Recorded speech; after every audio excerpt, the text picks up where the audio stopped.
So where specifically will you be? And so where specifically will you be in terms of you're capital next. requirement? Next. Boring bonehead questions are not cool. Next. Thank you. Our next question comes from Joseph Stack with RBC Capital Markets. Thank you. The first question is related to the Model 3 reservations, and I was just wondering if you could give us a gauge as maybe some of the impact that the news has had. Like of the reservations that actually opened and made available to configure, can you let us know like what percentage have actually taken the step to configure?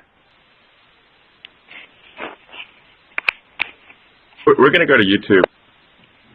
Sorry. These questions are so dry. They're killing me. And the media fails to mention that actually they shouldn't really be writing the story.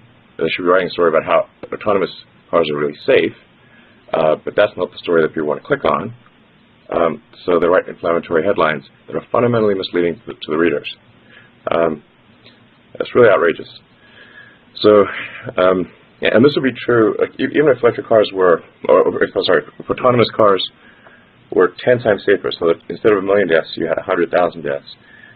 There's still going to be, people who will still sue and say, hey, you're responsible for the death here. And it's like, well, the 90% of people who didn't die are not suing. They're still alive. They just don't know it. So we've got to deal with that, and then obviously regulators respond to public pressure and the press.